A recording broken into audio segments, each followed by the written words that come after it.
Agora a gente vai, depois de falar de financiamento, a gente vai para o setor produtivo, né? Então vamos falar principalmente de indústria agora. O nosso próximo painel, da carne ao cimento, a trajetória da indústria para baixo carbono. O painel vai ser moderado pelo Sérgio Teixeira Júnior, nosso editor e podcaster. Ele é o pai da criança do Carbono Zero. Bem-vindo, Serginho. Para compor esse painel, eu vou chamar ao palco a Mariana Orsini, que é líder da Dow Chemicals no Brasil. Bem-vinda, Mariana.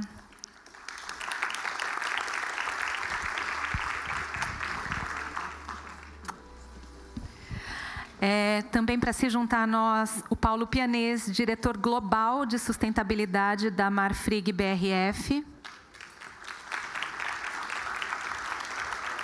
Álvaro Lorenz, diretor global de sustentabilidade da Votorantim Cimentos. Obrigada, Álvaro, pela presença.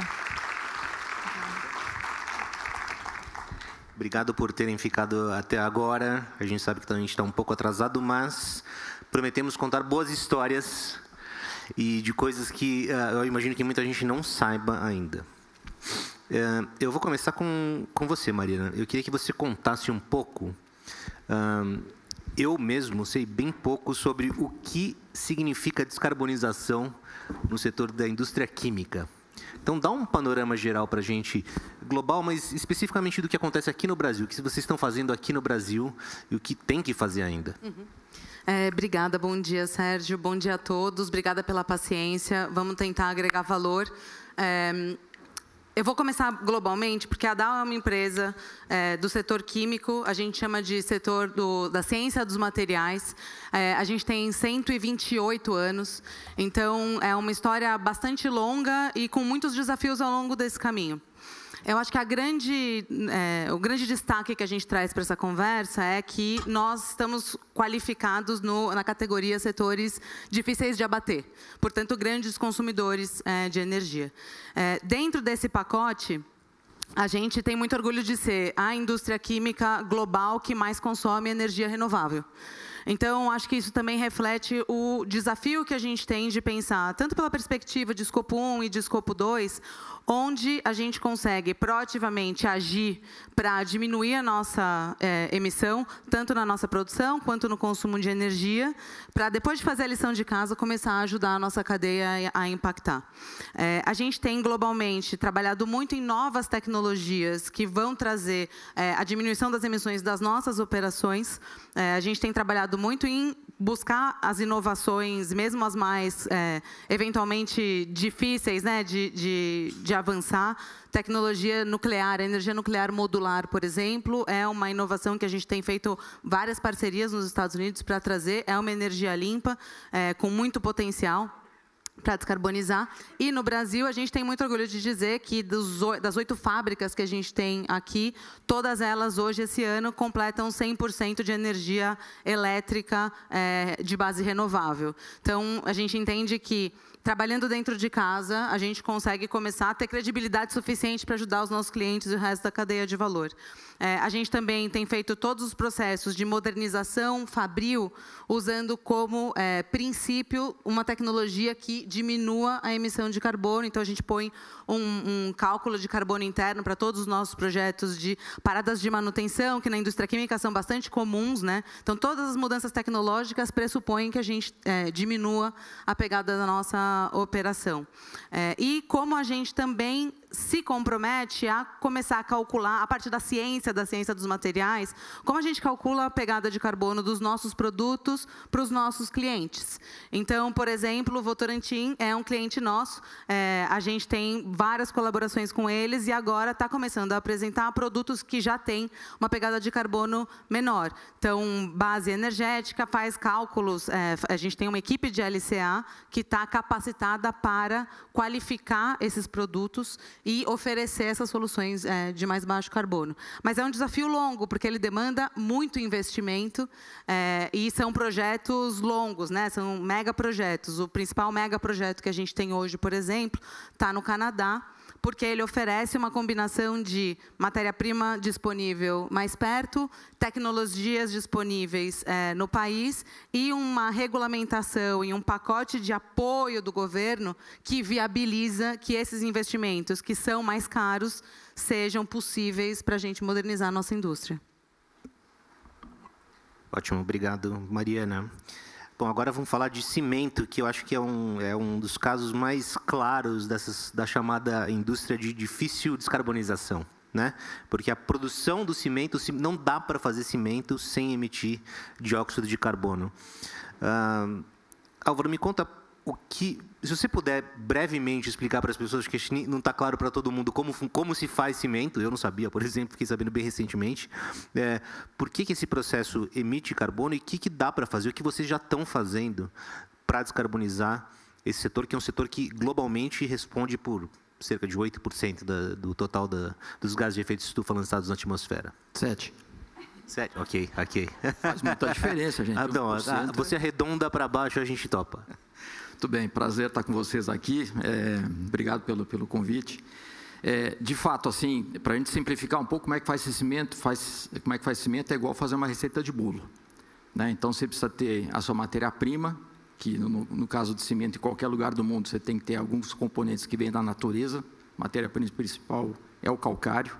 E na estrutura molecular do calcário, que é um carbonato de cálcio, ele emite o CO2 quando você aquece. E, igual fazer um bolo, você tem que botar dentro do forno, que vai a 1.500 graus de temperatura.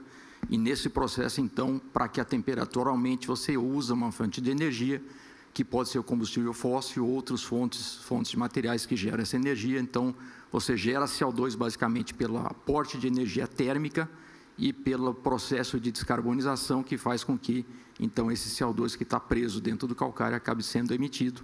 Então, isso basicamente, depois que você tira o bolo do forno, você esfria para poder comer, e no nosso caso você tem que mastigar, ou seja, você tem que moer o material para poder transformar em cimento e ser utilizado para os vários fins que a gente pode ter.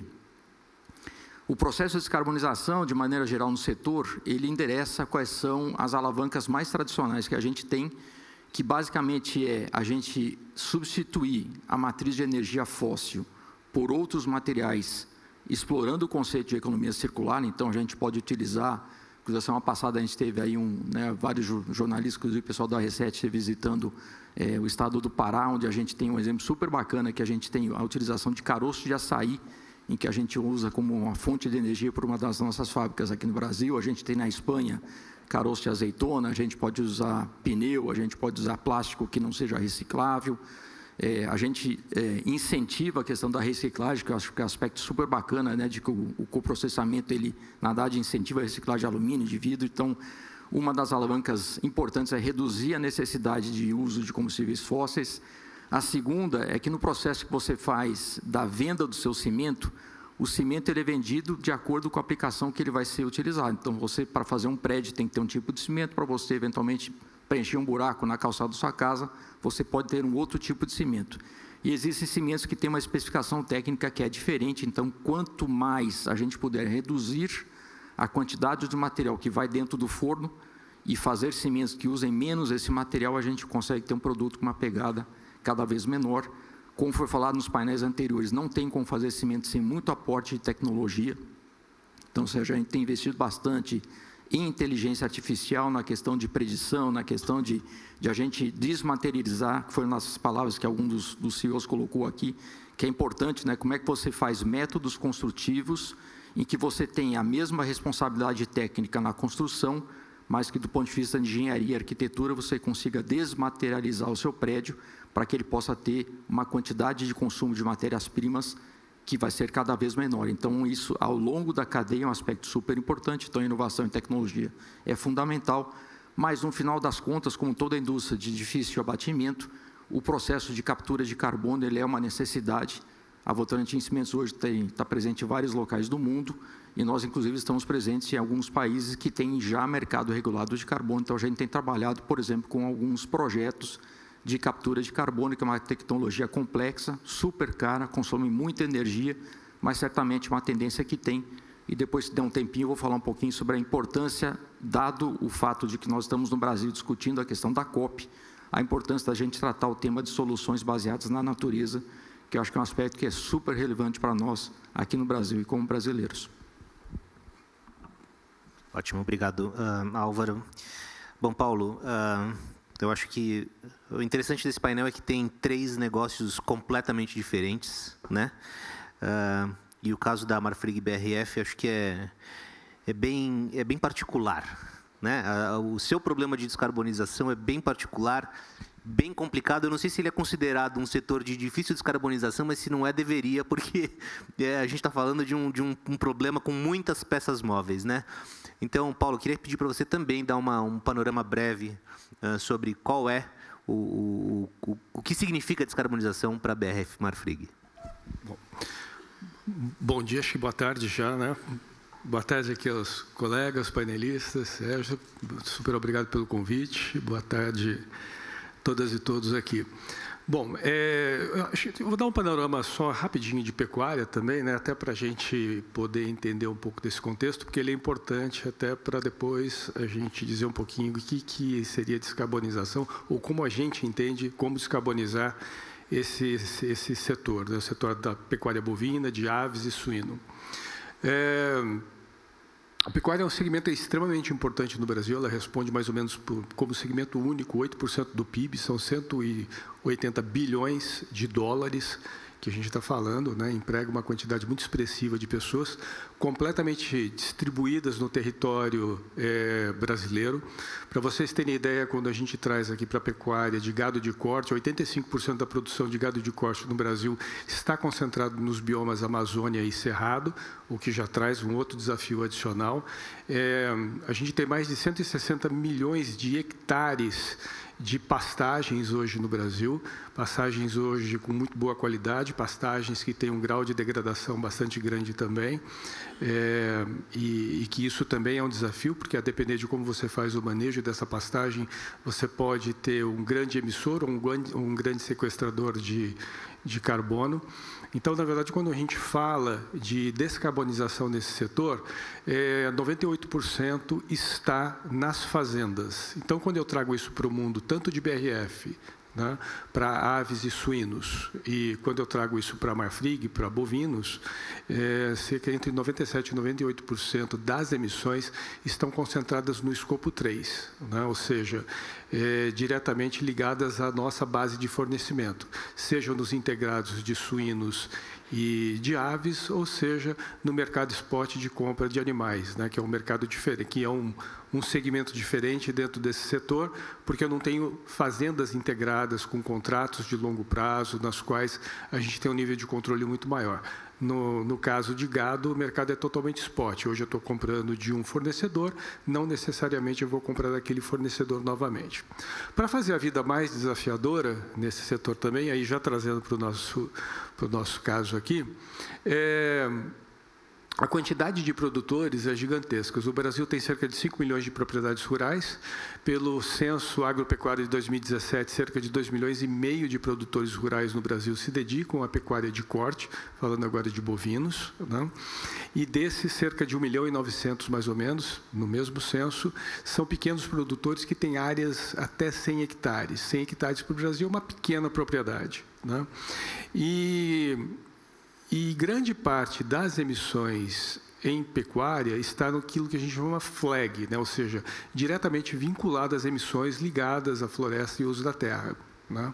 E grande parte dessas emissões, elas estão vinculadas, no caso de aves e suínos, muito mais no manejo que acontece dentro da fazenda, no caso de suínos, que representa 60% mais ou menos de emissões dentro dessa parcela flag de escopo 3, muito ligada ao dejeto, que já tem tecnologia para isso, a gente já vem caminhando, daqui a pouco a gente aborda um pouco isso também, mas quando a gente fala do gado, está muito vinculado à fermentação entérica, né, que se dá no processo de digestão, né, de ruminância desse animal, né? E também, obviamente, no próprio manejo, né? Ou seja, quando você tem supressão de áreas para uma nova pastagem, você também tem emissões provenientes dessa mudança no uso daquele determinado solo, daquela determinada terra ali que a gente está falando. Bom, dito tudo isso, né, o que a gente vem fazendo, o que a gente entende como descarbonização? Necessariamente a gente tem que implementar sistemas de baixa emissão na minha cadeia de fornecimento.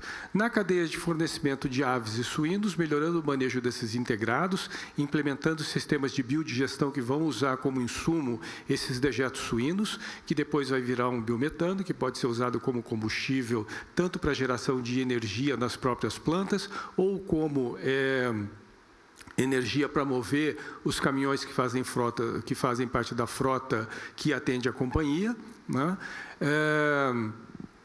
E no caso de bovinos, o desafio ele é um pouco maior. Eu tenho que implementar sistemas de baixa emissão. Basicamente, tem 4 caminhos para se fazer isso, né? O primeiro caminho são os sistemas integrados, em que a gente faz um sistema em que você tem pecuária, mas também você tem floresta comercial, você tem lavoura, os famosos sistemas de LPF.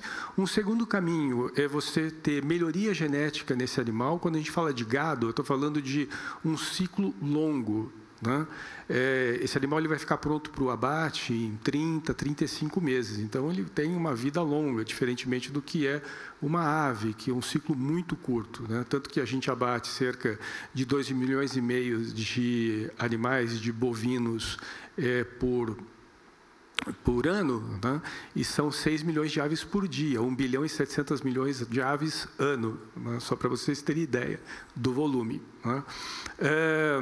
Então, você tem que fazer a implementação desses sistemas integrados, você tem que melhorar a genética para encurtar o tempo em que esse animal fica pronto para o abate, e com melhoria genética, inclusive, você consegue categorias de animais que emitem menos, já comprovadamente também.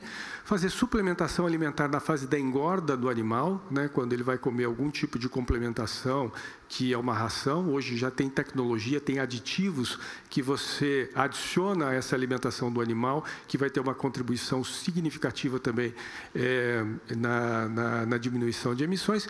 E, por fim, o manejo adequado do pasto. O pasto bem manejado, segundo o SEG, que é o painel que faz todas as medições relacionadas à capacidade de emissões e captura de carbono do Observatório do Clima, a gente observa que tem uma capacidade de sequestrar carbono muito grande, armazenar, quando você tem um pasto bem manejado e intensificado, além de você conseguir fazer com que esse pasto ele tenha vida útil maior e diminua a necessidade ou elimine a necessidade de abertura ou de supressão de novas áreas de vegetação nativa. Então, esse é o conjunto. Então, assim, respondendo àquela pergunta que você fez inicialmente, né, é de difícil solução, mas a solução, na verdade, não é que é difícil solução. As soluções estão postas e elas não são tão complexas. O grande desafio é como fazer isso em escala num país de dimensão continental, como é o caso do Brasil. Ótimo. Obrigado, Paulo. Eu vou fazer uma pergunta para a Mariana e para o Álvaro. Nos dois casos, eu sei que, Mariana, vocês têm um caso de uso estão usando bastante biomassa como fonte energética, e tem a história do caroço do açaí, que eu acho genial, e só tem no Brasil, né? Imagino que nas outras Votorantim Cimento pelo mundo você não tem essa opção. Então, me conta um pouco do que significa o uso de biomassa como opção de fonte energética aqui no Brasil, e como que essa fonte de energia pode vir a ser um diferencial competitivo, uma vantagem para a empresa que está presente aqui no Brasil, tanto em termos de descarbonização, como em termos de custo também. Obrigada, Sérgio. Eu vou contar que em Aratu, na nossa operação, a gente faz uma produção de colchão, né? A gente produz poliuretano, que é basicamente espumas de colchão. Provavelmente essa cadeira tem espuma Dow. As tecnologias estão... 94% de todos os produtos fabricados no mundo hoje tem indústria química conectada. Então, ela começa a partir de muitos processos químicos, como bem explicou o Álvaro, basicamente uma culinária também, né? Então, a gente precisa muito de temperatura para conseguir fazer a quebra das moléculas e, a partir daí, todos os subprodutos. O uso de biomassa foi foi uma experiência muito bem sucedida para a gente na Bahia. Então, 50% de todo o consumo de vapor que a gente precisa para aquecer os nossos processos sai dessa biomassa. Os outros 50% são de energia renovável, energia eólica nesse caso, e a partir daí a gente consegue então ter uma oportunidade de apresentar a nossa energia limpa. Acho que o grande desafio que a gente tem no Brasil é que a nossa matriz energética brasileira, que é muito diferenciada, ela não se reflete em vantagem competitiva financeira. Né? Os encargos que a gente ainda tem no consumo de energia elétrica acabam pesando bastante nas operações aqui no Brasil e, portanto, a competitividade que viria de ter uma produção mais limpa não se reflete em um valor premium. Então, acho que o grande desafio que a gente tem é transformar o Brasil nesse lugar onde a energia limpa se transforma em um diferencial competitivo da nossa indústria. E pegando esse gancho, acho que uma das coisas que a gente tem se esforçado para fazer na Dow é pensar em como a gente trabalha esse ambiente tão complexo, né, dos cálculos de carbono e do escopo 3, que tem muito de transporte, em como a gente tem uma discussão mais madura do que significa descarbonizar e onde fica a gente fala que a gente tem muito turismo de moléculas, turismo molecular, porque às vezes você vai num país que produz uma energia com uma energia limpa, produtos de baixo carbono, e aí você compra daquele país até você deslocar para o seu destino. Você matou toda a vantagem competitiva. Então, a gente tem discutido muito um conceito que ainda tem nome em inglês, que chama Carbon Footprint Ledger, que é bem parecido com os créditos de energia limpa, e que eu acho que aí sim a gente tem uma oportunidade brilhante para o Brasil, que é como a gente captura todo esse valor da nossa energia limpa, produz mais por aqui, e a gente vende para os mercados que valorizam e pagam um premium, Europa, por exemplo. Não preciso fazer turismo molecular, eu posso vender o produto equivalente produzido lá, mas eu ofereço o crédito aqui do Brasil. Então, eu acho que, nesse sentido, e com todas as complexidades que a gente tem aqui, né, do custo de produzir no Brasil, talvez esse seja um caminho para a gente começar a pensar em como reforça a nossa indústria local a partir dessa vantagem. Então, como a gente transforma a nossa potencialidade, 15% da biodiversidade do mundo, né, essa referência de natureza, né, de soluções baseadas na natureza, em uma vantagem efetiva para a indústria produtora. Só como curiosidade, o setor de cimento, o perfil de emissões é mais ou menos 80% escopo 1 e o resto é escopo 2 e 3. Né? Então, o grande foco do setor são as emissões diretas a nível de processo. E eu acho que um aspecto que é interessante é assim, com uma temperatura de 1.500 graus, você consegue assegurar a destruição completa de qualquer tipo de matéria-prima que você coloque como fonte de energia. Então, a flexibilidade que a gente tem, o tamanho da dimensão territorial que a gente tem no Brasil, permite com que a gente explore cadeias de valor que são específicas de cada submercado que a gente tem em atuação. Então, por exemplo, a gente tem uma fábrica no Rio Grande do Sul, lá você tem disponibilidade de casca de arroz. Eu não tenho arroz no Pará, mas no Pará eu tenho o caroço açaí. A gente está falando de Brasil, mas eu dei o exemplo, né, do caroço azeitona na Espanha. Então, essa questão da gente acessar fontes de energia disponíveis de acordo com a cadeia de valor é super interessante. E nada disso do ponto de vista de geração de valor agregado para a cadeia, né, o conceito ASG que a gente falou no painel anterior, é super interessante. Você não está buscando só uma fonte que substitua a sua fonte de combustível fóssil, que, aliás, no caso do setor de cimento brasileiro, grande parte, a maior parte do combustível fóssil, ele é importado do Golfo do México, então a gente paga em dólar, a gente tem o custo, né, de emissão na cadeia de trazer de navio, tem o transporte rodoviário no Brasil, em distâncias que são bastante relevantes. Então, o fato da gente acessar essa cadeia de valor e desenvolver, na verdade, você está endereçando vários aspectos que não só diretamente a sua redução das suas emissões diretas. Mas, por exemplo, a gente acessa, a sua pergunta foi mais na questão de biomassa, mas, por exemplo, um dos temas que a gente tem explorado bastante é a questão da utilização de resíduo sólido urbano. Né? O nosso lixo, depois dele ser reciclado, e só como curiosidade, aqui o Brasil gera por ano por volta de 80 milhões, 78 milhões de toneladas de resíduo sólido urbano, o que significa que cada um de nós aqui gera por dia 1 quilo de lixo. A gente fala assim, puxa, nunca tinha pensado no assunto, mas é isso. A gente gera uma média de 1 quilo de resíduo por dia. que, se não for bem feito, e assim, né, aqui até um incentivo à questão da importância de reciclagem, coleta seletiva, mas esse material acaba sendo deslocado para aterros, quando for ainda, né, de forma correta ainda vai, mas tem muitos que não são de forma correta. Então, o fato da gente poder incentivar a importância da reciclagem, do alumínio, do vidro, do papel, é super importante. E o que sobra, tirando a parte orgânica, né, como eu costumo brincar, não dá para você queimar uma casca de banana, mas a casca de pizza pode.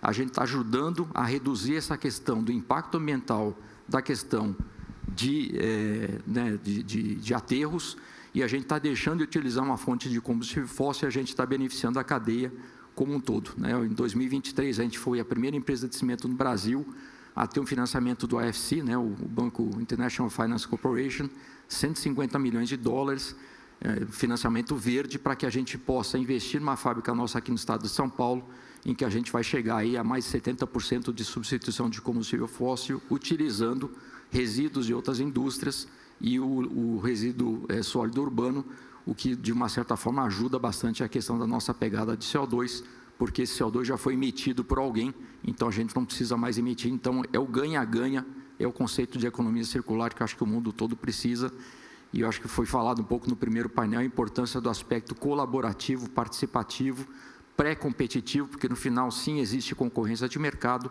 mas quando se trata do tema de sustentabilidade, nós literalmente estamos todos no barco, e a gente acredita, como o ODS 17 da ONU fala, parceria em prol das metas. A gente não vai chegar lá se a gente não se alinhar e fizer parcerias. Ótimo, obrigado, Álvaro. Paulo, você também, você mencionou que você tem milhares, talvez dezenas de milhares de fornecedores com quem trabalhar, né?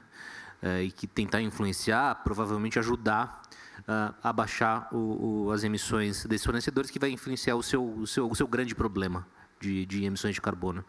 Me fala como funciona essa interação e esse trabalho com esses fornecedores, levando em conta esse número enorme de fazendas, né, de produtores que a gente está falando, e como vocês estão conseguindo avançar? Porque eu imagino que os grandes vocês já tenham identificado, né? Mas assim, até que ponto você vai chegar no pequeno, né? Nesses milhares de pequenos? Bom, Sérgio, como eu falei, dentro da cadeia de suínos e de aves é mais simples, porque são integrados, né? São cerca de 9 mil integrados que a gente tem hoje, né? Distribuídos pelo Brasil. E para bovinos, a gente tem cerca de 35 mil fornecedores, 10 mil ativos todos os anos, né? Mas quando a gente fala 10 mil já é bastante, mas se eu somar as fazendas que pertencem a esses produtores, a soma dá mais ou menos 26 milhões de hectares, o que é mais ou menos o tamanho do estado de São Paulo, né? Então, tudo é grande, né?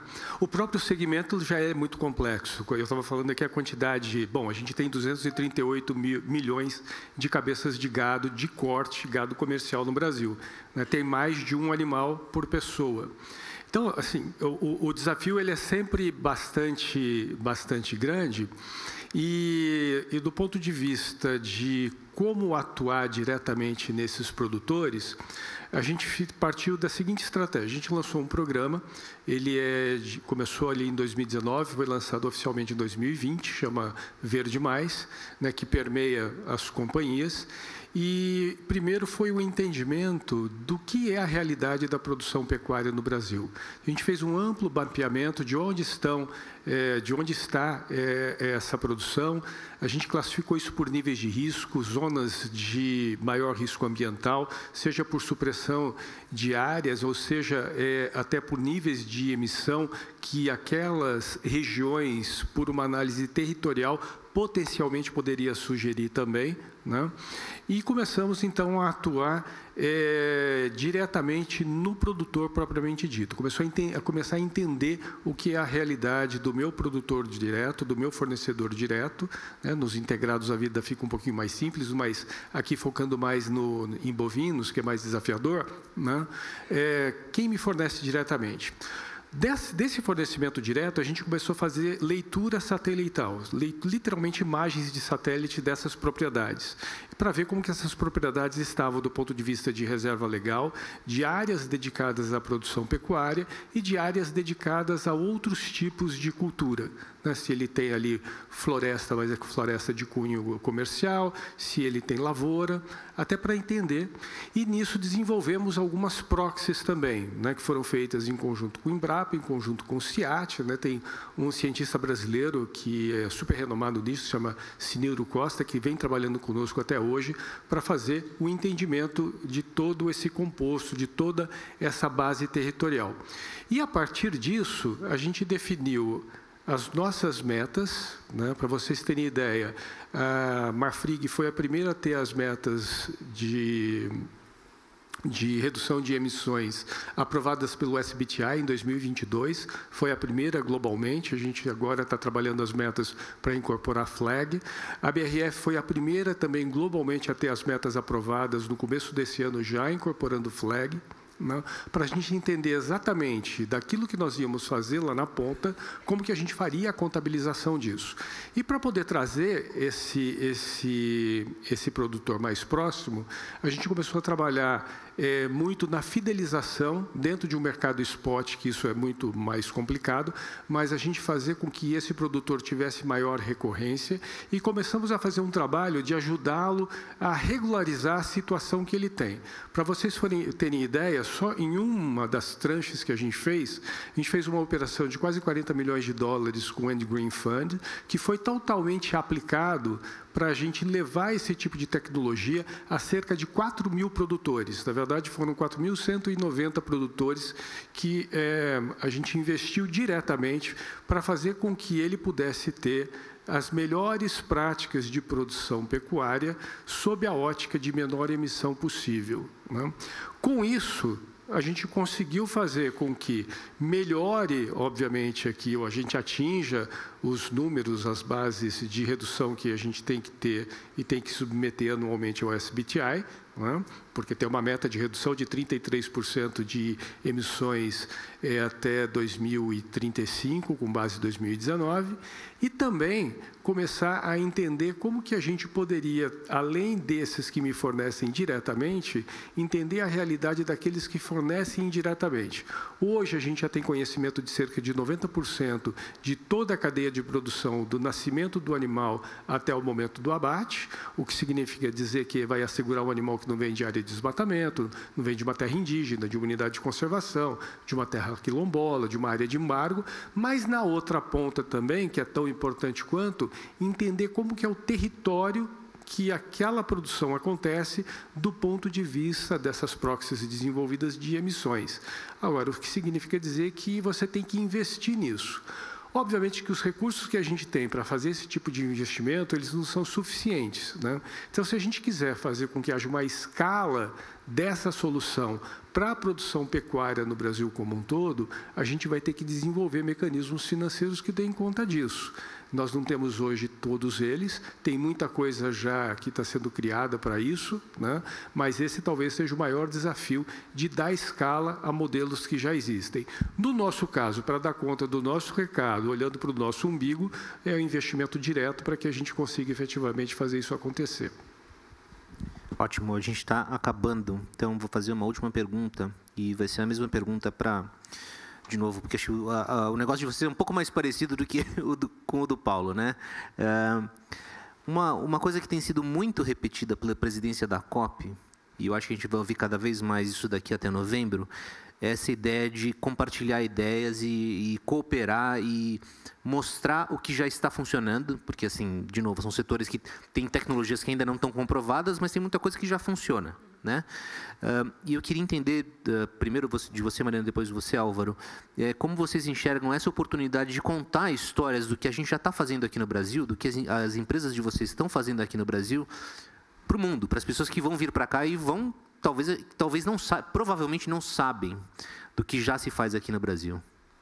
Eu acho que elas certamente não sabem, e eu acho que a COP hoje se transformou em um dos grandes momentos em que a indústria também precisa se colocar e demonstrar o que tem feito, né? Então, o exemplo da Dow, a gente produz silicone, né? Silicone para aplicação industrial, cosmética, tem vários mercados.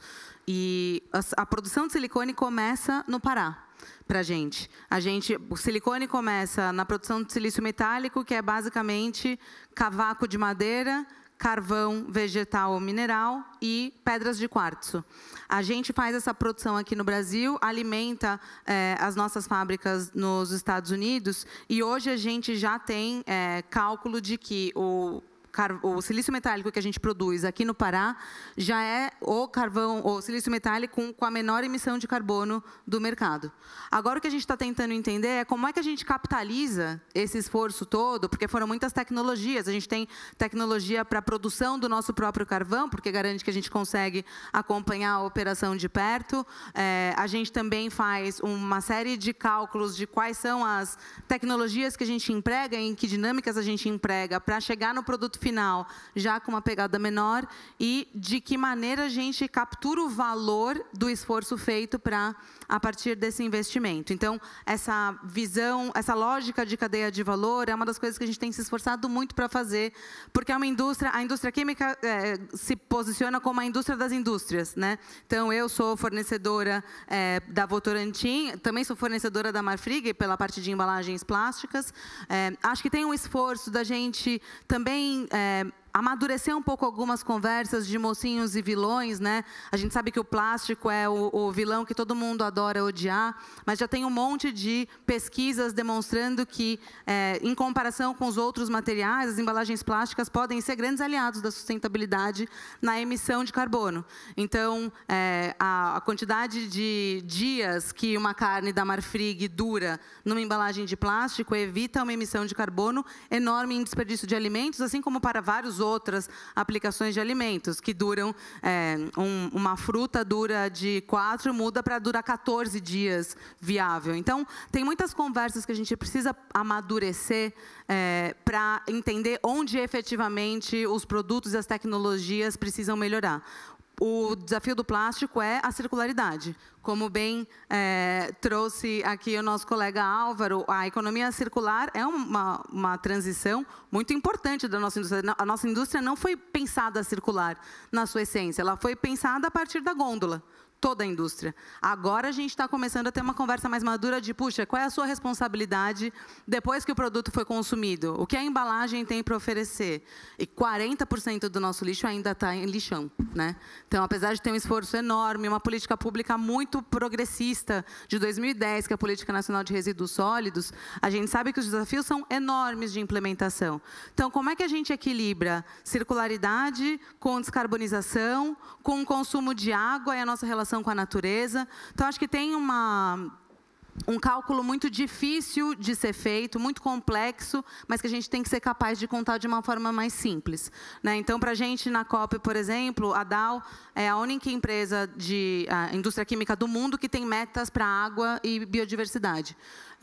E todas elas começam para garantir, não é porque a gente é bonzinho, é porque a gente entende que água é uma matéria-prima fundamental para o nosso futuro, e a gente também quer garantir que a gente oferece condições para que a natureza esteja numa condição melhor do que quando a gente começou a exploração. Então, acho que o nosso foco, a gente vai se fazer presente nessa COP, a gente é parceiro da Anshan, que é a Câmara Americana de Empresas, contando essas histórias do valor de parcerias e de colaboração para pensarmos juntos como a gente descarboniza, como eu ofereço para os meus clientes matérias-primas de baixa emissão de carbono. Quem está disposto a pagar um premium vai sair diferenciado no mercado, onde identifica que tem um cliente que está disposto a pagar. Então, por exemplo, a Suzano é um excelente exemplo de uma empresa que consome já produtos nossos com uma pegada de carbono menor, entendendo que é estratégico para eles, eles estão dispostos, né, a oferecer um valor maior do que uma tecnologia que não tem um cálculo de carbono. A gente também tem na Natura, por exemplo, um questionário muito detalhado para fornecedores, que também busca qual é a pegada de carbono dos produtos. Então, para a gente, que também é fornecedor da Natura, é um excelente diferencial competitivo que nos posiciona de uma forma mais competitiva, porque aí a gente está comparando, né, maçã com maçã. Então, acho que o esforço todo é dizer que a gente precisa ser mais humilde em reconhecer que a gente não tem todas as soluções, né? Cada um dos pedaços da cadeia não vai conseguir avançar sozinho. A gente precisa ter conversas mais maduras sobre quais são os efetivos vilões e todas as intersecções da sustentabilidade, circularidade, descarbonização, impacto das nossas operações na natureza, e estar disposto a conversar, entendendo que, geopoliticamente, as dinâmicas estão bastante diferentes, mas que, na nossa visão, os compromissos já foram feitos por muitas empresas, muitos clientes nossos, e é com eles que a gente vai avançar, porque entende que tem valor seguir buscando soluções de baixo carbono. Eu acho que a Mariana trouxe super bem. Eu acho que essa agenda de transição climática é uma equação de soma e multiplicação, não é de divisão e subtração. Então, claramente, a gente precisa se apoiar, como falei antes, a questão de ter um trabalho colaborativo e pré-competitivo. Nós estaremos na COP, né? A gente acredita de que a escolha, independente de toda a questão de logística que foi comentado, acho que mostra um pouco o exemplo que o Brasil tem do ponto de vista de biodiversidade, do ponto de vista de sustentabilidade, do ponto de vista de que a gente tem as nossas dúvidas, a gente precisa avançar, como também foi falado no painel dos CEOs, na questão de regulação política, de uma velocidade que seja condizente com a velocidade com que a gente precisa descarbonizar o tema da sustentabilidade no Brasil. Mas sim, nós estaremos lá, estamos inclusive fazendo junto com as investidas do Grupo Votorantim, né? Não é só Votorantim Cimentos, obviamente são várias empresas, a gente está participando lá junto com outro parceiro, da gente fazer um local de um evento em que a gente vai usar o cimento de Primavera, que é a nossa fábrica do Pará, que usa o caroço de açaí, 60% do combustível é o caroço de açaí, e outros materiais com biomassa. Então a gente vai usar o cimento para fazer esse local de eventos. A gente vai usar, uma outra empresa do grupo vai usar alumínio reciclado, então a gente vai fazer essa construção, que depois vai ser doada por município, como uma maneira de a gente deixar um pouco essa questão do legado. Mas eu acho que nesse painel a gente vai mostrar um pouco a característica que o Brasil tem de ser feita por pessoas criativas, pessoas que estão acostumadas com crise, e nós estamos tratando de uma crise, ou na verdade uma emergência climática. Então acho que o grande convite que fica para nós brasileiros, a gente sempre pode ver as coisas dentro do ponto de vista de risco ou de oportunidade.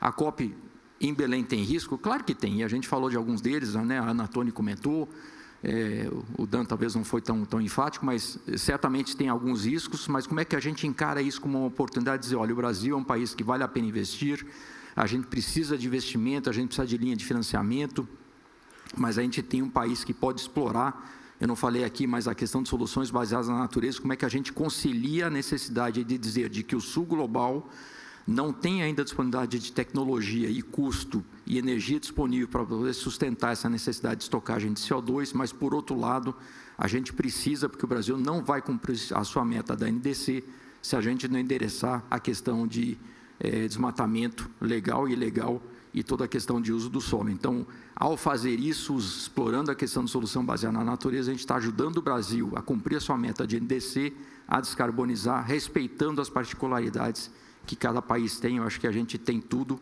para sair bem na COP. Então, talvez hoje a gente esteja vendo com um filtro um pouco negativo, em função de que a gente gostaria de receber melhor as pessoas que virão para a nossa casa, mas acho que o nosso papel é que depois, como foi falado em alguns painéis aqui, a COP termina e nós ficamos. E eu acho que o convite para todos nós, o que a gente faz com isso. Obrigado. Tá, acabou nosso tempo, mas eu vou fazer uma pergunta rapidinha para o Paulo, que é um pouco nessa linha, né? Mas eu acho que o setor da pecuária, do agronegócio, mas da pecuária particularmente, recebe muita atenção lá fora, né? E a gente já se encontrou em COPs no exterior, já falou sobre esse assunto, mas agora as pessoas vão vir ao Brasil, né? Como você definiria essa oportunidade de contar ou de talvez explicar melhor? Porque as pessoas realmente falam sem saber muitas vezes, né?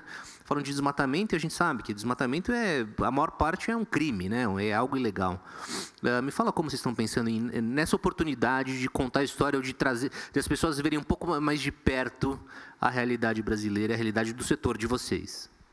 Bom, acho que tem 2 pontos aí, Sérgio. Acho que o primeiro é com o Marfrig BRF mesmo, mostrando um modelo que dá certo, que efetivamente demonstra que é possível conciliação de produção com conservação, que é possível produção com produção de baixa emissão. Então, dando o exemplo do que a companhia já vem fazendo, e tudo que a gente tem feito é baseado em ciência, com números muito bem definidos, com os cálculos que são públicos, são todos auditáveis. Não à toa, hoje, ambas as companhias, ou já falando de MBRF daqui a pouco, né, a única companhia, já é a mais bem avaliada companhia globalmente em todos os índices globais. Para vocês terem ideia, né, é a única empresa AAA no CDP, base 2024, das 22.700 empresas classificadas, só tem 8, dentre essas 8 está a Marfrig, e nenhuma nas Américas, né? Então, isso daí, obviamente, nos traz bastante orgulho e o reconhecimento daquilo que tem sido feito, e a ideia é poder demonstrar isso lá, demonstrar o que tem sido feito, o que é possível fazer, quais são os caminhos e o que é necessário para isso. E, do outro lado, né, eu acho que é mostrar o que é um pouco da pecuária no Brasil, né, do que é a produção agropecuária no Brasil. Né, você falou do plástico, né, e de ser um dos grandes vilões, mas talvez a maior vilania do ponto de vista externo e de percepção talvez seja a agropecuária no Brasil, em especial a pecuária, né? E levar um pouco de números, né? Você falou, Sérgio, olha, a gente teve, se a gente pega as medições de desmatamento no Brasil, né, medidas pelo PRODES, no último ano que a gente tem os dados disponíveis, que é de agosto de 23 até julho de 24, daqui a pouco a gente vai ter agora de 25 também, são 6.822 quilômetros quadrados de desmatamento na Amazônia Legal, 8.460 quilômetros quadrados no Cerrado. Pelo MapBiomas e Observatório do Clima, 91% desse desmatamento é ilegal. E ele se deve não à produção agropecuária, na sua maioria, se deve à grilagem, invasão de terras, principalmente em terras devolutas, em terras públicas, né? Então, se a gente tivesse a implementação efetiva do Código Florestal no Brasil, a gente já teria uma diminuição assim, absurda de emissões provenientes desse tipo de prática, o que ajudaria muito na nossa NDC, porque grande parte das emissões no Brasil são provenientes de mudança do uso do solo, né? Então, acho que isso tem que ser mostrado também para mostrar às claras o que efetivamente acontece. Não estou dizendo que não tenha problema, óbvio que tem, né? Mas não é aquilo que concentra como grande causa. O mundo não vê isso, bota tudo muito... Eu converso com um investidor e com um cliente, nós somos uma empresa eminentemente exportadora, né? Então, dia sim e o outro também, a gente está conversando com um investidor ou está conversando com um cliente internacional e a pergunta é sempre, basicamente a mesma, né? Acho que em vez de conversar, eu já tenho uma plaquinha que eu já coloco para ele, porque eu já sei qual é a pergunta que vem, né? Porque isso vem recorrentemente, né? E nós temos uma capacidade do Brasil também de não conseguir efetivamente mostrar o que acontece. Nossa capacidade de comunicar, nossa capacidade de ter a narrativa que mostre o que é a realidade é de uma incompetência monumental. A gente não conseguiu mostrar isso efetivamente, né? Por quê? Porque tem problema de fato, porque tem problema de invasão, porque tem problema de desmatamento, óbvio que está aí, mas o que causa isso? Separar esse joio do trigo, né, e comunicar, a gente não tem conseguido. E só para fechar, quando a gente fala aqui de um produtor rural, né, aqui no Brasil, talvez os produtores eles sejam os grandes mantenedores ou os grandes responsáveis pela conservação. Se você pega na Amazônia, um produtor rural ele tem que manter 80% de reserva legal. E uma fazenda nada mais é do que um negócio, do que uma empresa, é o negócio dele, é onde ele gera a renda no final do dia, né? Vai pagar as contas por meio do dinheiro que ele vai ganhar ali. E ele tem que manter 80% daquilo ali como reserva legal, como uma floresta, com uma vegetação nativa que ele tem dentro daquela propriedade.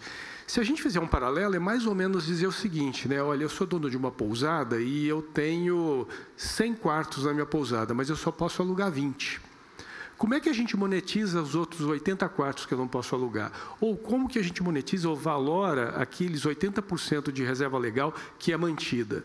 Né? Se a gente vai para o Cerrado, o índice ele é menor, mas também tem uma quantidade expressiva que ele não pode converter. e assim em todos os biomas do Brasil. Então, se a gente tivesse a capacidade de aplicação e de manutenção do Código Florestal, já teria uma contribuição enorme. E, do outro lado, a gente já tem tecnologia para duplicar a produção no Brasil em pecuária, com as áreas já destinadas a isso, e com sobra de áreas que poderiam ser restauradas com vegetação nativa ou até mesmo recuperada para práticas comerciais de agropecuária, né? Então, o potencial está dado, está posto, e eu acho que para a COP o que a gente quer mostrar é isso, um modelo de uma companhia que já que mostra que é possível, e do outro lado também tentar fazer com que haja um esclarecimento maior do que é a agropecuária brasileira, que ninguém tem o ativo ambiental que a gente tem para poder explorar principalmente os mercados internacionais. Legal, obrigado, Mariana, obrigado, Álvaro, obrigado, Paulo. A gente já super passou do horário, Vanessa.